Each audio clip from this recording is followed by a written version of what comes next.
Okay, let's jump in.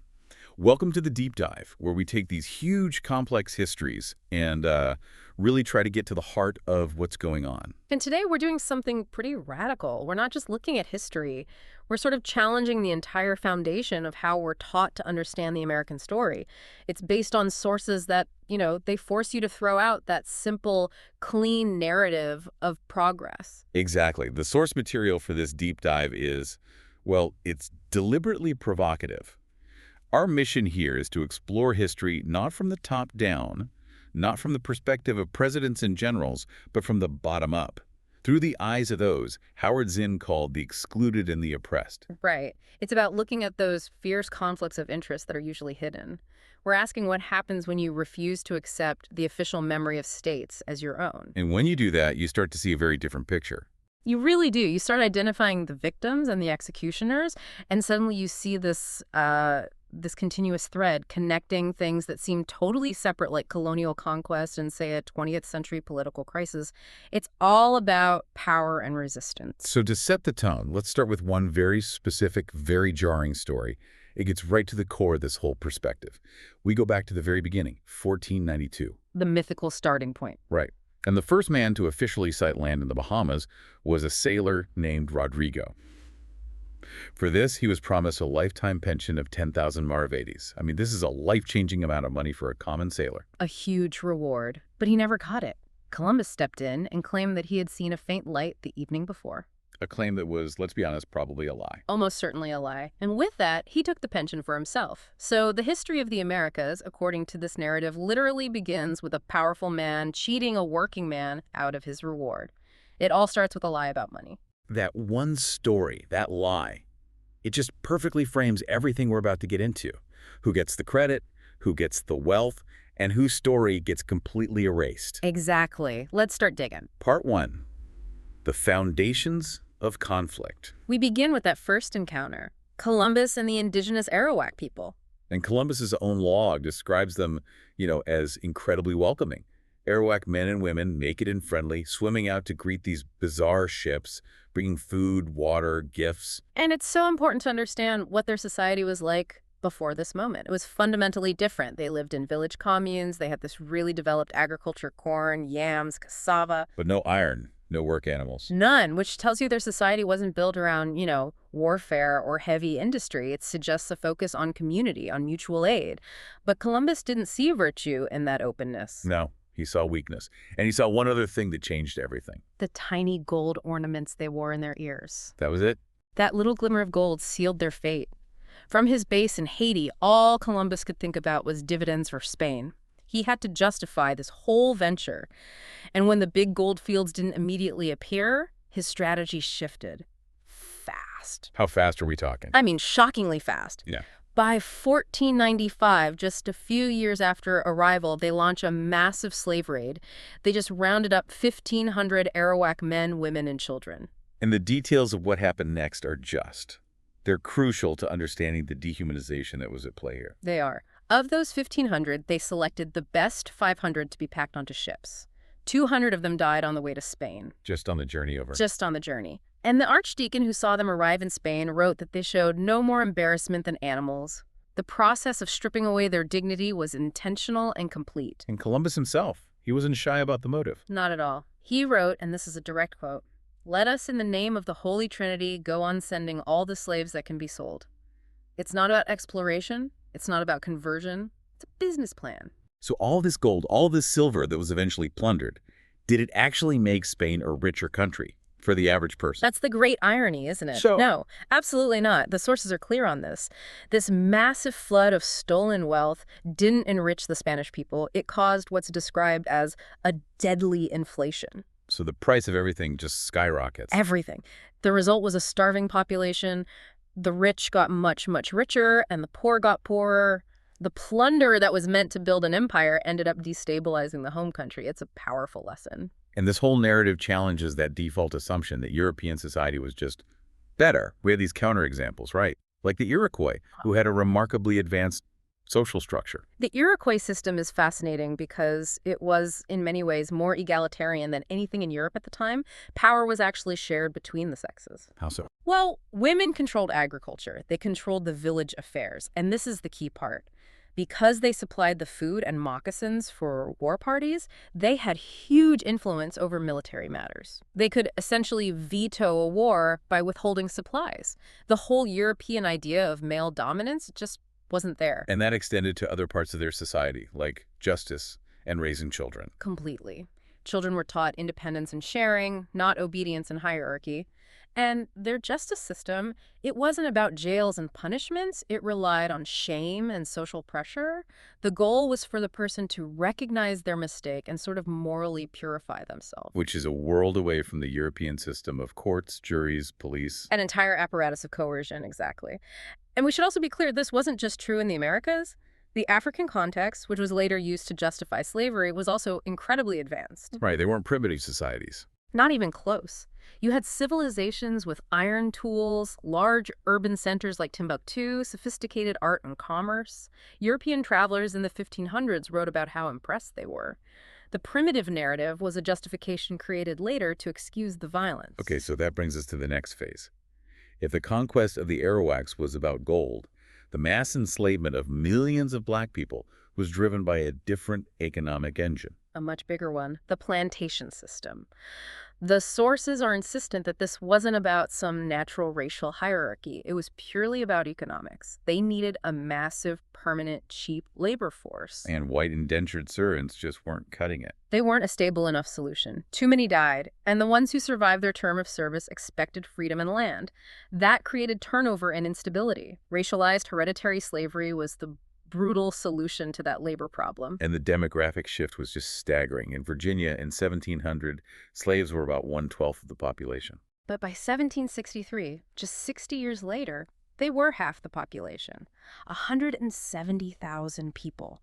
An entire society built on the back of this catastrophe. A middle passage. Yeah. We have to pause on that. We're talking about maybe 10 to 15 million people transported, which might only be a third of those who were captured in Africa to begin with.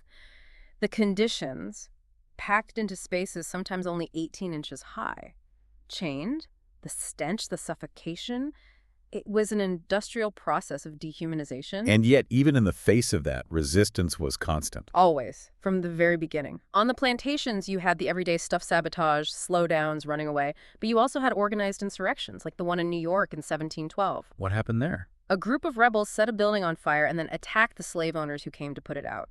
21 of them were caught and executed in the most brutal ways imaginable. Some were burned alive over 8 to 10 hours. A message. A terrifying message. It shows the constant fear the white elite lived in. And that fear wasn't just about black slaves. The conditions for white indentured servants were also horrific. And that's where things get really dangerous for the elite, right? When the oppressed start to unite. That was their absolute worst nightmare. And we see their fear written directly into the law. They passed specific laws to stop black and white servants from running away together. They knew that their power depended on keeping those groups divided. The South Carolina deficiency law is a perfect example. A perfect example. It required planters to have at least one white servant for every 6 adult male slaves. And the reason was stated openly. The white servants were needed to keep the blacks in subjection. They were a buffer class. Exactly, a racial buffer, paid just enough with the promise of eventual freedom to ensure they sided with the masters against the enslaved. And this internal tension just explodes in 1676 with Bacon's Rebellion. Yeah. It starts as a fight over Indian policy, but it becomes something else entirely. It morphs into a class revolt. It was supported by the multitude, as they called them. The poorest, most exploited colonists saw it as a chance for leveling, for economic equality. This proves that long before the revolution against England, there was already a fierce class war happening inside the colonies. Which brings us to the revolution itself. By the 1760s, the colonies are just simmering with conflict. There had already been, 18 uprisings against colonial governments? 6 black rebellions, 40 major riots. I mean, the place was ready to blow. The idea that this was a unified, patriotic movement is a fantasy. And if you look at the working class in the cities, the mechanics and artisans in Philadelphia, They weren't just mad at Britain. No, they were demanding real democracy at home. They wanted open legislative meetings, public votes, so they'd hold politicians accountable. And crucially, they wanted taxes designed to break up the enormous proportion of property vested in a few individuals. They were calling for wealth redistribution. Explicitly, there was a group called the Privates Committee that urged voters to oppose the great and overgrown rich men. This was a revolution from below with clear class demands. And this is the context for the Boston Massacre. It wasn't just about taxes. Not at all. The immediate trigger was economic. It was a street fight between local rope makers and British soldiers who were taking their jobs for extra pay. It was a labor dispute. And the crowd that gathered wasn't just, well-dressed merchants. John Adams, who defended the soldiers, called them a motley rabble of saucy boys, Negroes and mulattoes, Irish teagues and outlandish jacktars.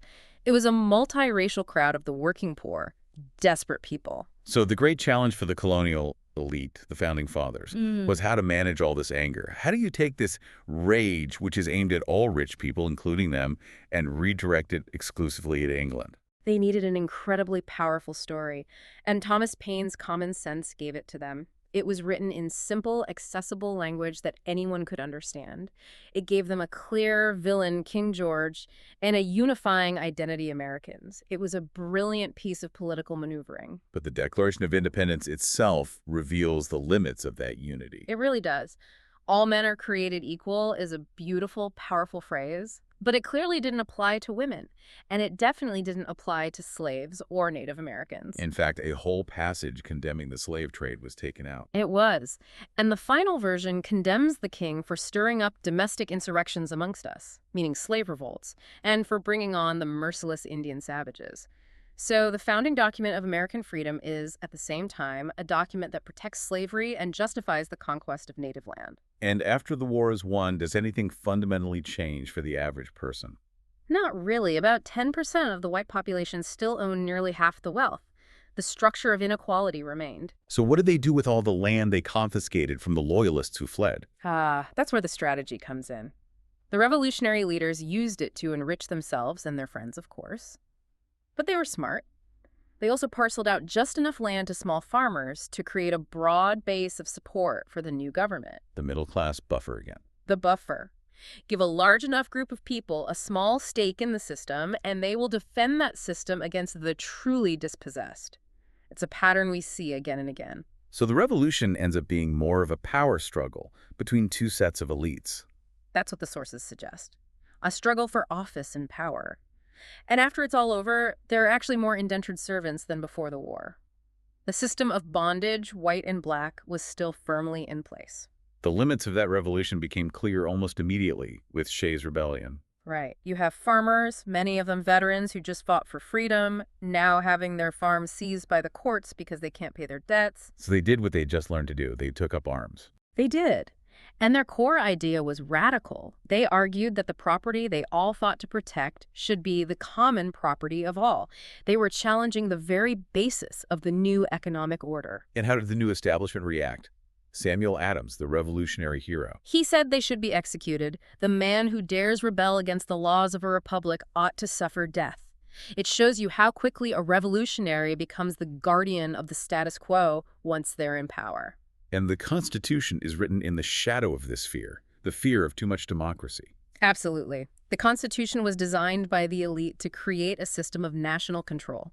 It gives just enough rights to get popular support, but its core function is to protect property and privilege from the mob. Madison is pretty open about this in the Federalist Papers, isn't he? He's crystal clear. In Federalist #10, he says the whole point is to guard against a rage for paper money, for an abolition of debts, for an equal division of property, or for any other improper or wicked project. Wicked project.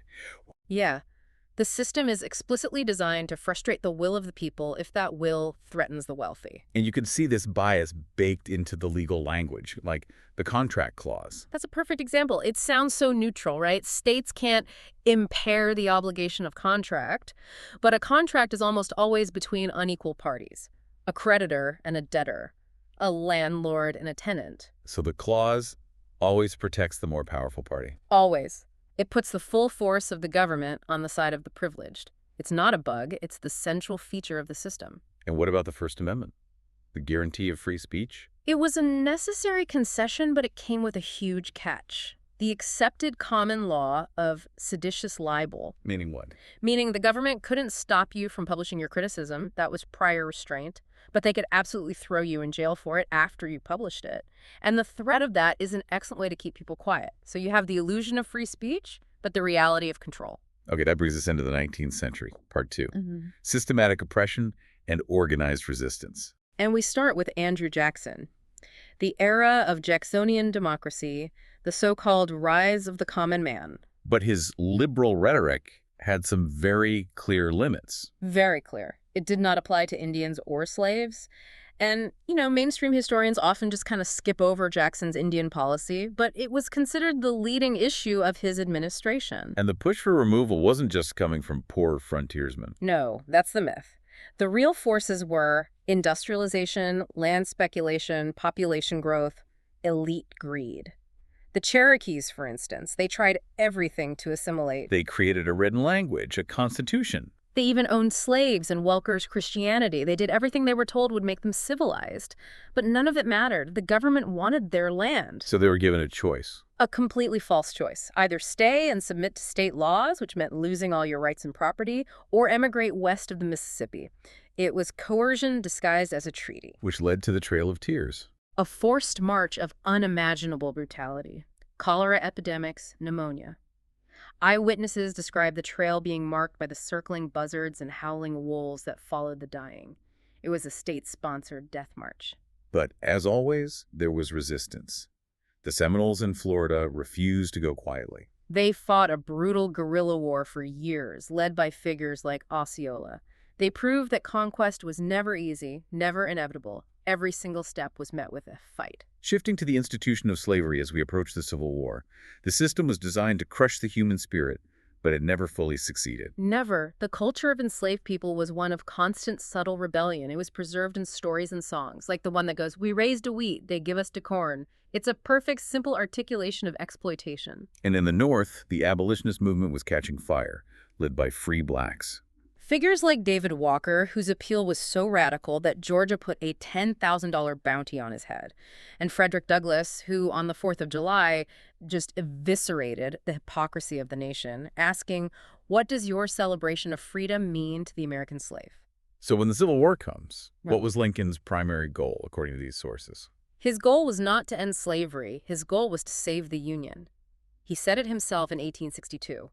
If he could save the Union without freeing any slave, he would do it. So the Emancipation Proclamation was a strategic move, not a moral one. It was a military strategy. It only freed slaves in the states that were still in rebellion. It was designed to cripple the Confederacy's war economy. Slavery in the border states that stayed with the North, that was left untouched. But at the same time, slaves themselves were taking matters into their own hands. This is so important. They were engaging in mass self-emancipation. They didn't wait for Lincoln's proclamation. The moment the Union Army got close, they fled the plantations in droves. Their actions forced the issue. Meanwhile, in the North, the war didn't exactly create unity, did it? Not at all. The class tensions were still there, right under the surface. And they exploded in the New York draft riots of 1863. This was triggered by the law that let rich people pay $300 to avoid the draft. Exactly, an amount no working-class person could afford. So the poor, mostly recent Irish immigrants, were furious at the rich. But tragically, they didn't attack the rich. They attacked the black community. They turned their class anger into racial violence. They saw black people as competitors for their jobs. They murdered, they burned. They even destroyed the colored orphan asylum. It's a textbook case of how the elite successfully deflects class rage. And while all this is happening, the vast butchery of the war, what is Congress doing? They're making business very, very happy. The war was a huge opportunity for Northern industrialists. They passed the Morrill Tariff, which made foreign goods super expensive, letting U.S. companies raise their prices. And the land grants to the railroads. Oh, the land grants. Over 100 million acres of free land given to the railroads during the war. Compare that to the 50 million acres offered by the Homestead Act for actual settlers. The government prioritized corporations over its citizens, even in the middle of a national crisis. So the war frees the slaves, but it also cements the power of industrial capital. It does both, and that sets the stage for the next era of conflict, the Gilded Age. The age of the robber barons. We're talking about just unbelievable industrial brutality. In 1 year, 1889, 22,000 railroad workers were killed or injured. Women in New York sewing shirts for 24 cents for a 12-hour day. And it's all driven by the logic of monopoly. John D. Rockefeller and Standard Oil are the classic example. Using secret railroad rebates to just crush his competitors. Right. He made it impossible for anyone else to compete. One refiner said there was only one buyer on the market. You either sold to Rockefeller on his terms or you went bankrupt. And the bankers, like J.P. Morgan, were right there with them, consolidating financial control. Morgan's syndicate basically bailed out the U.S. Treasury during a crisis and made an $18 million profit doing it. They controlled insurance companies, which meant they were controlling the people's own money, as Louis Brandeis put it. And the legal system, specifically the Supreme Court, actively helped them. This is one of the most incredible parts of the story. They took the 14th Amendment, which was passed to protect the rights of Black citizens. And they used it to protect corporations. They redefined a corporation as a person under the law with protected property rights. And the numbers tell the story. Between 1890 and 1910, there were 288 cases about corporations using the 14th Amendment and only 19 about Black rights. And the justification for the judges themselves was just. It was pure ideology. Justice Brewer argued that wealth concentration was just the unvarying law of nature. He said most people just weren't willing to make the sacrifices necessary to get rich. It's blaming the poor for their poverty. But again, this brutality was met with intense resistance. The railroad strikes of 1877 were huge. They shook the whole country. And in places like St. Louis, you saw this incredible moment of interracial unity during a general strike. A Black man asked the crowd, "Will you stand to us regardless of color?" And the whole crowd rode back, "We will." And the farmers were in revolt too, right? The populist movement. The farmers were being crushed by the same monopolies, the railroads and the banks. The populists tried to build a massive political alliance of poor white farmers, Black farmers, and industrial workers. They were trying to bridge the racial divide for class solidarity. They were, and for a moment it looked like they might succeed. They argued that the economic system was a bigger enemy than any racial division. This was the biggest threat to the establishment in decades. But they were ultimately defeated. They were co-opted by the Democratic Party and then defeated in the election of 1896. The system used a massive amount of money and media power to crush the movement. It showed how far the establishment would go to prevent even a hint of radical change. So as the country moves into the 20th century, it's looking for new markets. It's looking for an empire. The domestic market is saturated. The factories are producing this huge surplus of goods. So leaders start saying things like, the trade of the world must and shall be ours. And that economic drive leads directly to war. The Spanish-American War. Driven by American investments in Cuban sugar. And then the annexation of the Philippines. President McKinley said he prayed for guidance, but the decision was purely practical. He couldn't let commercial rivals like Germany get their hands on it. And the war against the Filipinos that followed was incredibly racist and brutal. Horrifically so. American soldiers wrote home about how they were told to exterminate men, women, children. It was the same racial hostility they'd shown toward Native Americans, just applied to a new group of brown-skinned people. Back home, this era of empire and industrial horror gave rise to the socialist challenge. Right. You have muckraking journalists exposing corruption. You have writers like Upton Sinclair, whose book, The Jungle, was so graphic it forced reforms in the meatpacking industry. And then something like the Triangle Shirtwaist Fire happens in 1911. And it just lays bare the human cost of the system. 146 workers, mostly young immigrant women, burned to death or jumping from windows because the factory owners had locked the doors to prevent them from taking breaks. It was a national shock. And then comes World War I.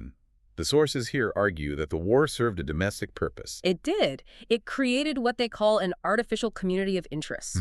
It used patriotism to paper over the very real class conflict that was boiling over. Suddenly, we're all Americans fighting the Germans, not workers fighting the bosses. And the government used extreme repression to enforce that unity, the Espionage Act. Thousands were jailed for speaking out against the war. Eugene Debs, the leader of the Socialist Party, got 10 years in prison just for giving an anti-war speech. The censorship was just, it was off the charts. They prosecuted the producer of a film about the American Revolution because it was seen as anti-British, and Britain was now our ally. You couldn't even criticize our allies' historical actions. And the treatment of conscientious objectors was just sadistic. They were brutalized, tortured. It was a clear message from the state. Dissent will not be tolerated. We will use violence to enforce ideological conformity. So even after all that repression, the resistance continues after the war. The Seattle General Strike of 1919. 100,000 workers shut the city down. But then you get the Roaring Twenties, which was really only roaring for the people at the top. The top 0.1% of the population had as much income as the bottom 42%. And when the whole thing comes crashing down in the Great Depression, the leaders have no answers. None. Hoover, Henry Ford. They're just blaming people for being lazy. Meanwhile, the state is still focused on protecting property, sending deputies with machine guns to evict starving farmers. This is where the story shifts to direct action. People just taking matters into their own hands. Right. The real rebellion wasn't in Washington, it was in the streets. You had these eviction resistance protests where crowds would physically move a family's furniture back into their house after the police left. And the story of Aunt Molly Jackson. A phenomenal story. A union organizer in Kentucky, she walks into a store, sees starving children, and when the storekeeper refuses her credit, she pulls out a pistol and just takes the food, promising to pay him back when she can. That's self-help. That's direct action. So the New Deal, then, isn't so much a revolution as it is a way to manage this crisis. It's a stabilization effort. It was a direct response to the massive strike waves of 1934. The Wagner Act, which legalized unions, was designed to channel all that worker anger into safer, more manageable bureaucratic channels, grievances, elections, anything but a general strike. And the New Deal had huge blind spots, especially when it came to race. Massive. Roosevelt needed the support of Southern segregationists, so the New Deal program systematically excluded the jobs most black people held. Farm laborers, domestic workers, they were left out of Social Security, left out of minimum wage laws. It took the threat of a massive march on Washington by A. Philip Randolph to get even a small concession. And even then, what he got was the Fair Employment Practices Committee, which had no real enforcement power. It was a symbolic gesture to prevent a political crisis. So at the end of the day, the New Deal saved capitalism from itself, but it didn't fundamentally change the structure of power. Not at all. The rich still controlled everything. And it wasn't the New Deal that ended the Depression. It was the massive government spending of World War II. Which brings us to the war and its aftermath. We see the same pattern of national interest trumping morality. Look at the Spanish Civil War in the 30s. The U.S. remained neutral, which effectively helped the fascists under Franco win, all because they were more afraid of the Soviets than they were of Hitler. And the conflict with Japan was driven by economics. It was only when Japan threatened U.S. access to resources like rubber and oil in Southeast Asia that we got serious. The embargoes we placed on them were a direct threat to their existence. Which leads to the decision to drop the atomic bombs. The official story is that it was to save American lives. But the timing is suspicious. Some historians argue it was rushed to keep the Soviet Union from joining the war against Japan and to demonstrate this terrifying new power to the world, especially to the Soviets. And Truman's claim that Hiroshima was a military base was a lie. It was a city full of civilians. After the war, the idea of a permanent war economy takes hold. And to justify that, you need a permanent enemy. The Truman administration worked overtime to create the idea that the Soviet Union, which was devastated by the war, was an immediate existential threat. And they used the rhetoric of freedom, but privately it was about resources. It was about oil in the Middle East. And this fear-mongering led us into the Korean War, which resulted in 2 million Korean deaths. And at home, it led to the anti-communist hysteria of McCarthyism. Which was really kicked off by the liberal Truman administration, wasn't it? Yes. They were the ones prosecuting communist leaders under the Smith Act just for distributing books. The Supreme Court upheld it. The Rosenbergs were executed based on flimsy testimony. And the censorship was everywhere. The State Department was literally burning books overseas. Books by Thomas Jefferson. Because they were considered too radical, the Cold War consensus demanded total conformity, and even liberals went along with it. Until the 1960s, when everything just explodes. The great upsurge begins with the Civil Rights Movement. With people like Rosa Parks, who wasn't just tired, she was tired of giving in. Her act of defiance sparked the Montgomery bus boycott, a massive organized community challenge. And that inspired a whole generation of young activists. People like the students in the Greensboro sit-ins, they just refused to be deferential or afraid anymore. They seized the initiative. But even at the height of the movement, like the March on Washington in 1963, you could see the limits the establishment tried to impose. King's speech was incredible, of course, but John Lewis from SNCC had his speech censored because it was considered too critical of the federal government. And then, just 18 days later, 4 little girls were killed in a church bombing in Birmingham. The violence was always there. And the same pattern of deception and resistance plays out in Vietnam. It starts with a lie. The Gulf of Tonkin incident, a complete fraud used by President Johnson to get a blank check from Congress to wage war. And the reality of that war, things like the My Lai massacre. It was horrific. And My Lai wasn't an isolated incident. Soldiers talked about burning villages as standard procedure. It was a war against an entire people. And the anti-war movement at home revealed a really interesting class divide. It did. Polls consistently showed that Americans with only a grade school education were more likely to oppose the war than people with college degrees. The people who were actually fighting and dying were the first to see through the lies. The 60s also saw the explosion of the women's movement. Women who had been radicalized in the civil rights and anti-war movements started realizing they were being treated as second-class citizens even within those movements, and they saw how issues like abortion were fundamentally class issues. The rich could always get a safe one. The poor were left to risk their lives. And this spirit of rebellion even reached inside the prisons. Prisoners started to see themselves as political prisoners. They realized the greatest crimes were being committed by the authorities. People like George Jackson, radicalized by years in prison for a $70 robbery, became powerful voices. The $70 robbery, the contrast is just. It's stark. And they connected their struggle to the ones outside. In Walpole Prison, inmates signed a petition to end the war in Vietnam and refused their Thanksgiving dinner in solidarity with the hungry. And finally, the Native American resurgence. With powerful symbolic acts like the occupation of Alcatraz and then Wounded Knee in 1973, they were protesting the desperate poverty and violence on reservations like Pine Ridge, where life expectancy was only 46 years old. They were fighting for their very survival. Which brings us to part 3, the crisis of democracy. And it starts with Watergate. Watergate exposed the systemic corruption at the heart of the government, but the way it was handled is what's really telling. He focused only on Nixon's specific crimes. Right. The impeachment committee deliberately avoided things like the secret bombing of Cambodia because other presidents had done similar things. The goal was, as one Kennedy advisor put it, to get rid of Nixon but keep the system. Save the barrel, throw out the rotten apples. Exactly. It was a way to restore faith in the system without actually changing it. And you saw that bipartisan consensus on power snap right back into place with the Maya Gez incident in 1975, where Ford rushed into a military action that got a lot of Americans killed just to look tough. Then we get the Reagan and Bush years, which were defined by a massive intentional transfer of wealth. Primarily through tax cuts for the very rich. The top tax rate, which was 91% during World War II, dropped all the way to 28%. The result was a $1 trillion shift in wealth from the bottom to the top 1%. And at the same time, social services were being gutted. Welfare was attacked, environmental laws weakened, and the result was this direct poverty to prison pipeline, especially for young black men.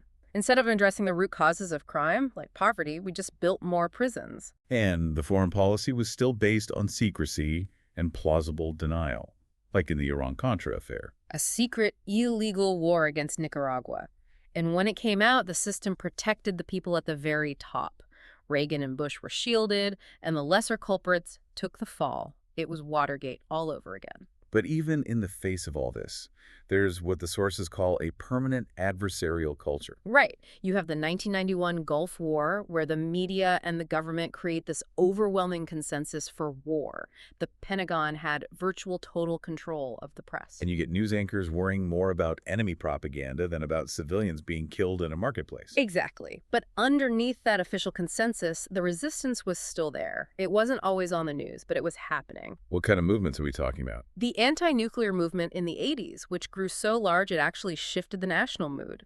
The gay rights movement, the disability rights movement, these groups were organizing and winning real victories, like the Americans with Disabilities Act. And then you have the really grassroots stuff, like Food Not Bombs. A group that was repeatedly arrested for the crime of giving free food to homeless people without a permit. It's a perfect symbol of grassroots defiance against a system that prioritizes bureaucracy over human need. And that really brings us back to the central idea of this whole deep dive from the historian Howard Zinn. His point is that you don't have to wait. If your rights are being abused, you don't have to wait for an election or a court case. You can act directly. That's where real change has always come from that persistent, often unreported resistance from below. So we've come to the end of our deep dive. We've traced this hidden history of conflict, from the conquerors and the conquered, capitalists and workers, and this constant use of force and ideology to keep the elite in power. What's so powerful about this perspective is that it takes what official history calls footnotes, the massacres, the slave revolts, the strikes, and it makes them the main story. That's the real defining history of the country. It reminds me of that line from the novel Catch-22, the dark humor, but also the clarity of it. That's a perfect analogy. The final provocative thought here is about identifying the real enemy. The character Yossarian finally realizes the enemy is anybody who's going to get you killed no matter which side he's on. This history suggests the system itself, the one designed to protect wealth and power, is the real ongoing enemy. And the hope, then, lies in combining the energy of all those movements we talked about, labor, black rebels, women, Native Americans, to try and change things from the ground up. So the final question for you, for the listener, is this. When you live inside this complex system of control, how do you start to see the shared needs that cut across all these different groups? How do you recognize the common enemy? And how do you apply the kind of collective pressure that creates great change with little violence? That is the legacy of struggle we have to inherit. Thank you for joining us for this challenging but I think essential perspective on American history. We really appreciate you coming along on the deep dive. We'll see you next time.